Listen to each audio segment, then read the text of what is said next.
Y vamos a platicar de este tema. Nos acompaña Raúl Félix en nuestra mesa de trabajo para hablar precisamente de este dato que conocimos. Raúl, muy buenos días. Del Producto Interno Bruto. ¿Cómo lo ves? Un resultado negativo en el primer trimestre y ligeramente positivo, primera lectura del INEGI en el segundo trimestre. Bueno, yo creo que tiene dos lecturas, una la económica propiamente dicha y la otra es la política. Comenzando por esta última, yo diría que para el gobierno es un alivio que el crecimiento del segundo trimestre haya resultado ser positivo, porque de haber sido negativo, como era la expectativa, debo admitir que yo mismo esperaba una contracción de 0.4%, se hubiese configurado la idea de una recesión técnica y eso hubiese dado hoy para hablar mucho del debate político. Pero si nos concentramos en las cifras, en realidad en el primer semestre la economía se estancó y el crecimiento para todo fin práctico fue de 0% o ligeramente negativo. Y creo que eso es lo relevante desde el punto de vista económico.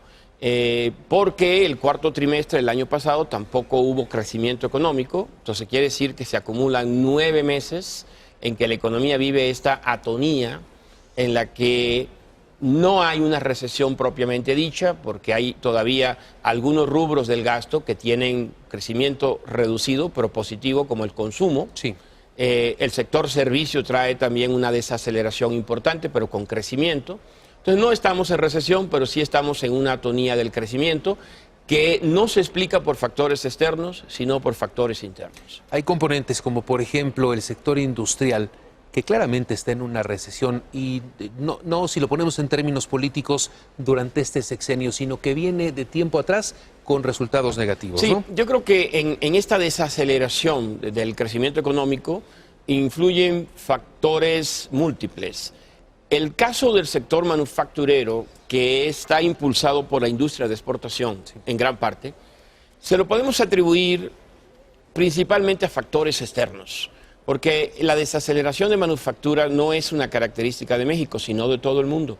Lo mismo en Europa, Alemania está pasando por un momento difícil en manufacturas, en China y en Estados Unidos, que creció 2.1% en el segundo trimestre. El sector manufacturero se ha desacelerado también de forma dramática. Entonces, yo diría que la situación del sector manufacturero es esencialmente respondiendo a factores globales que tienen que ver con esto de la guerra comercial de Donald Trump con China. Pero la desaceleración del sector servicios esencialmente es un fenómeno local que tiene que ver con el cambio de gobierno, con la creación de expectativas y sobre todo con la ejecución del gasto público en los primeros 6 meses del año. No, luego esta negación sobre la recesión técnica y lo que nos estás mencionando tú y lo que ha indicado hoy a temprana hora el INEGI. Sin embargo, la Secretaría de Hacienda anunció el lunes medidas importantes para impulsar la economía. Sí, yo creo que de alguna forma ellos anticipaban este resultado y aunque no estamos en una recesión técnica ni en una recesión en el verdadero sentido de la palabra, sí estamos en una situación de un crecimiento mucho más bajo del que pudiéramos haber tenido. Y de alguna forma reconocen pues que el primer semestre no pudieron hacer lo que dicen que van a hacer en este segundo semestre, es decir, ahorraron dinero, eso es bueno, pero les restó a la demanda agregada. Y no transmitieron la señal de confianza, por lo menos no la recibieron así los agentes que invierten en este país, y el resultado es que van a tratar de revertir este pesimismo de los inversionistas en el segundo semestre a través de un conjunto de medidas. Ahora, ¿podrá eso llevar a un cambio dramático en las expectativas de crecimiento? En mi opinión, no. Yo sigo pensando que este año vamos a crecer 0.6% y eso ya incorporando que hagan algo en el segundo semestre de esta naturaleza.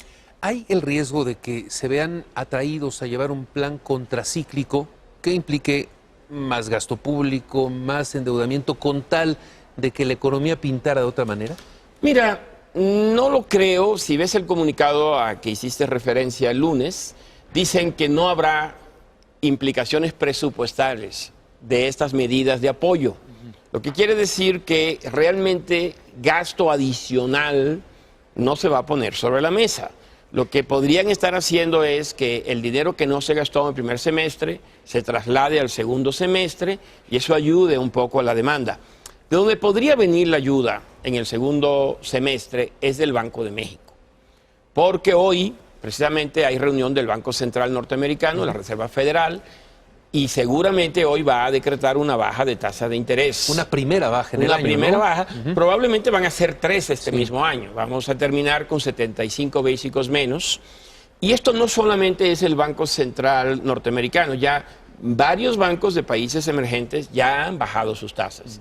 Y el Banco Central Europeo en septiembre bajará sus tasas. Entonces, el Banco de México, ya sea en agosto, ya sea en septiembre, también comenzará un ciclo de baja de tasas y eso va a ayudar un poco a recuperar la demanda en el segundo semestre. Un reto sin duda para el siguiente año, para el presupuesto y para esta administración, es el tema de los programas sociales, que incluso ahorita habló el presidente López Obrador en su mañanera sobre estos programas de bienestar. ¿Cómo se va a encontrar ese equilibrio para lograrlo? Algo que nos ha importado desde el inicio de que se han anunciado tantos programas. Mira, es natural, siendo un nuevo gobierno, proveniendo de un segmento ideológico diferente al que ha gobernado a México en los últimos 30 años, que haya pues un cambio en las prioridades, en las asignaciones.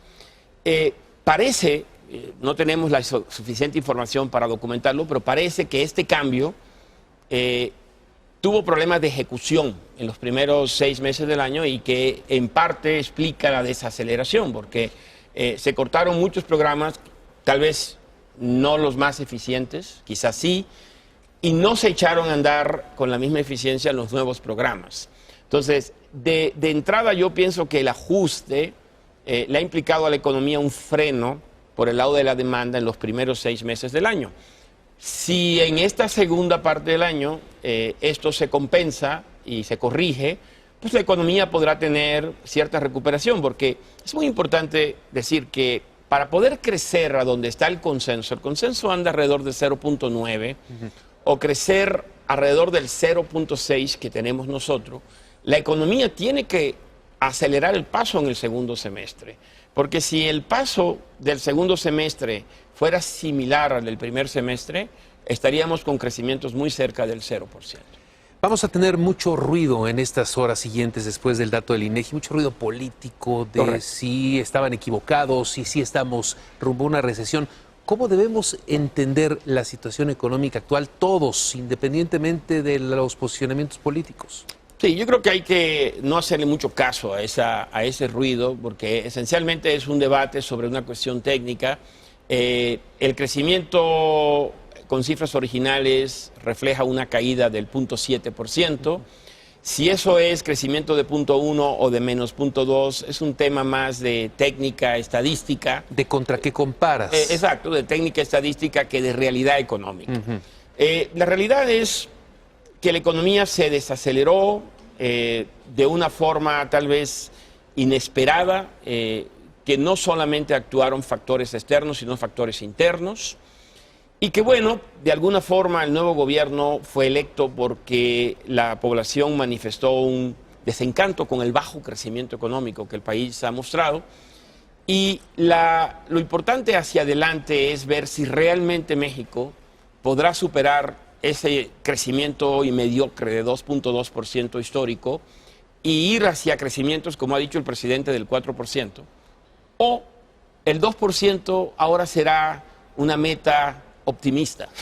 Ese yo creo que es el debate hacia adelante. Y ese debate nos lleva a discutir el nivel de inversión que tiene la economía, es decir, el presidente ha hablado con los empresarios, hicieron un compromiso muy formal. Creo que eso ha sido muy positivo, de poner el punto sobre la I, es decir, si queremos crecer, no basta con hablar, hay que invertir más en México, hay que hacer un esfuerzo extraordinario de inversión, tanto el sector público como el privado.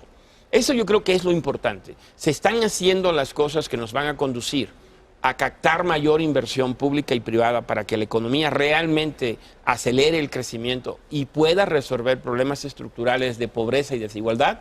Ese yo creo que es el tema fundamental. Raúl Félix, muchas gracias por habernos acompañado esta mañana. Muchas gracias, Raúl.